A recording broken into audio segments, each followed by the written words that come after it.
Assalamualaikum warahmatullahi wabarakatuh. Selamat pagi anak-anak. Bagaimana kabar kalian hari ini? Semoga kalian semua dalam keadaan sehat walafiat. Sebelum memulai pembelajaran, mari kita berdoa sesuai agama dan keyakinan kita masing-masing.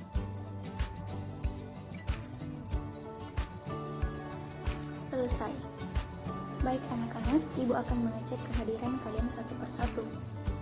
Sambil menyebutkan nama kalian, ibu ingin kita bermain games. Gamesnya yaitu tebak lawan kata. Jadi, nanti ibu akan menyebutkan satu kata dan kalian akan menyebutkan lawan kata tersebut. Oke? Yang pertama, Anissa Fitri. Ada? Oke. Sebutkan lawan kata dari fleksibel. Yap, kaku, betul. Selanjutnya, Muhammad Reski. Sebutkan lawan kata dari dingin. Yap, panas, betul.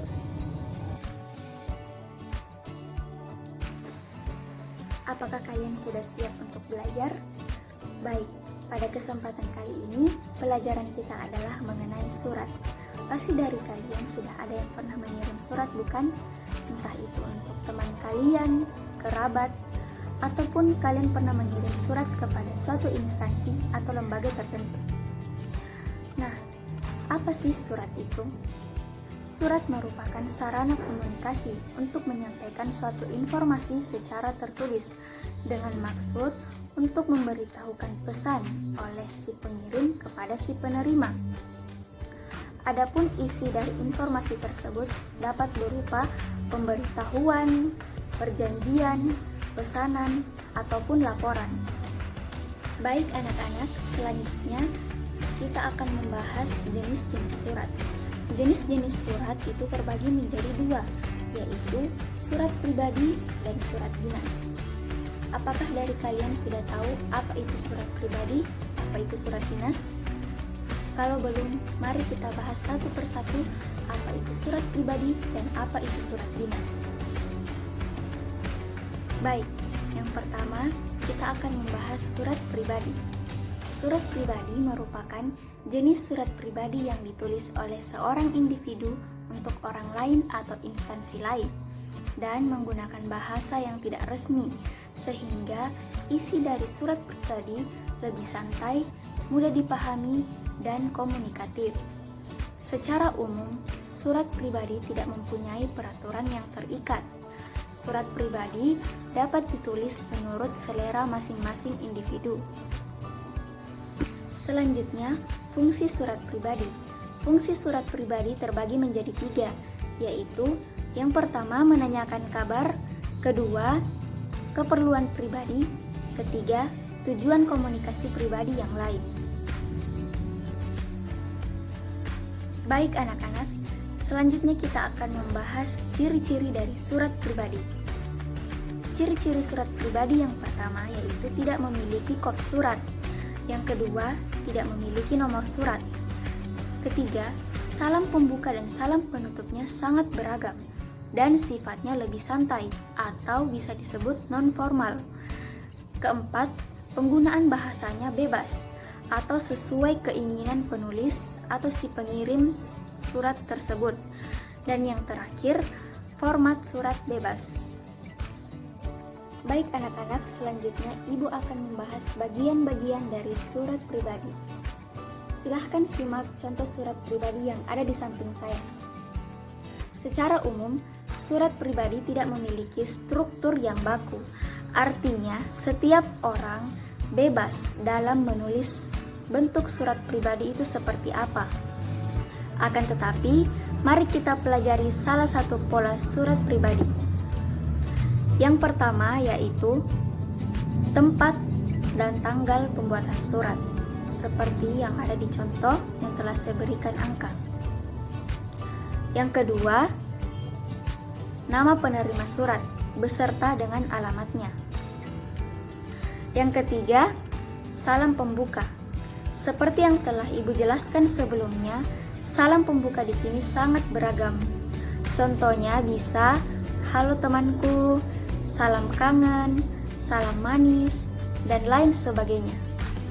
Karena di sini tidak berpatokan pada bahasa yang baku. Yang keempat, isi surat.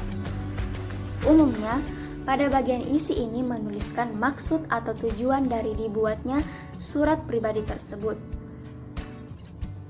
Dapat dilihat pada isi surat yang menggunakan bahasa yang lebih santai dan lebih mudah dipahami. Dan yang terakhir, yaitu nama pengirim surat. Baik anak-anak, setelah kita membahas surat pribadi, selanjutnya kita akan membahas surat dinas. Ada yang sudah tahu apa itu surat dinas? Surat dinas itu merupakan surat resmi yang berisi hal-hal yang berhubungan dengan kedinasan dari lembaga atau instansi tertentu. Maka dari itu, surat resmi harus dibuat dengan kaidah dan aturan yang telah ditentukan. Baik anak-anak, selanjutnya mari kita bahas fungsi dari surat dinas. Fungsi surat dinas yang pertama yaitu sebagai sarana informasi mengenai hal-hal tertentu yang disampaikan oleh satu pihak kepada pihak yang lain.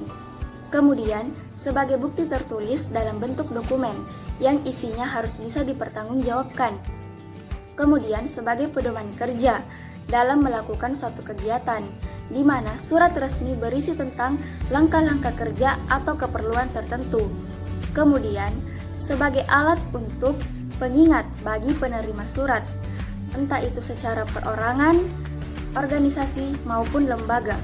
Dan yang terakhir, sebagai bukti historis maupun sebagai bukti kronologis jika sewaktu-waktu diperlukan. Baik anak-anak, setelah mengetahui fungsi dari surat dinas, selanjutnya mari kita bahas ciri-ciri dari surat dinas. Ciri-ciri surat dinas yang pertama yaitu terdapat kop surat yang membuktikan bahwa lembaga atau instansi terkait yang menerbitkan surat dinas. Kemudian, adanya salam pembuka dan salam penutup dalam isi surat dinas. Kemudian, terdapat nomor surat yang menandakan bahwa ada berapa banyak surat yang telah dikeluarkan oleh lembaga atau instansi tertentu. Kemudian, adanya lampiran yang berfungsi untuk menjelaskan dokumen pendukung dan perihal yang bertujuan untuk memberikan pemahaman terhadap penerima surat. Kemudian, cap, stempel atau tanda tangan untuk memverifikasi surat yang telah dikeluarkan, dan yang terakhir menggunakan bahasa yang resmi. Baik anak-anak, selanjutnya mari kita bahas bagian-bagian dari surat dinas. Silahkan simak contoh surat dinas yang ada di samping saya. Baik, yang pertama yaitu kop surat atau kepala surat. Biasanya kop surat ini berisi nama instansi dan alamat instansi. Di samping nama dan alamat instansi, terdapat logo instansi. Di bawah kop surat terdapat nomor lampiran dan perihal.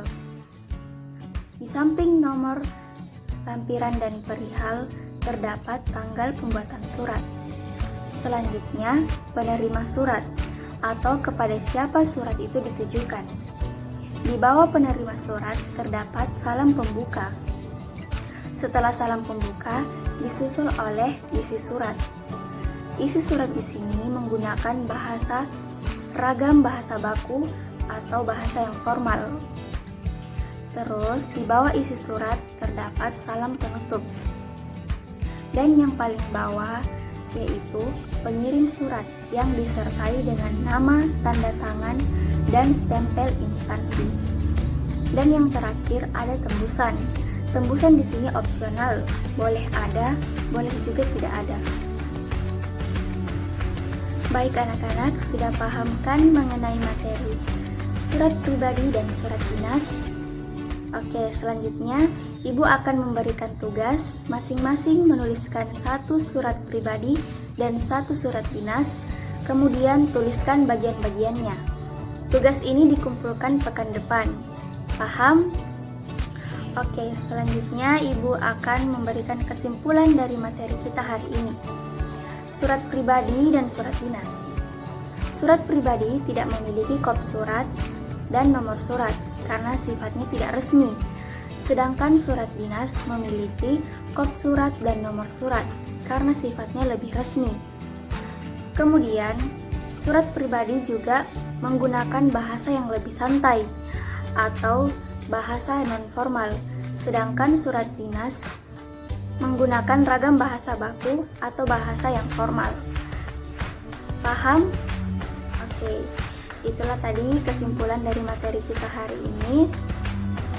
Sebelum menutup pelajaran, mari kita mengucapkan hamdalah, alhamdulillahirabbil alamin. Baik, sekian dan terima kasih. Assalamualaikum warahmatullahi wabarakatuh.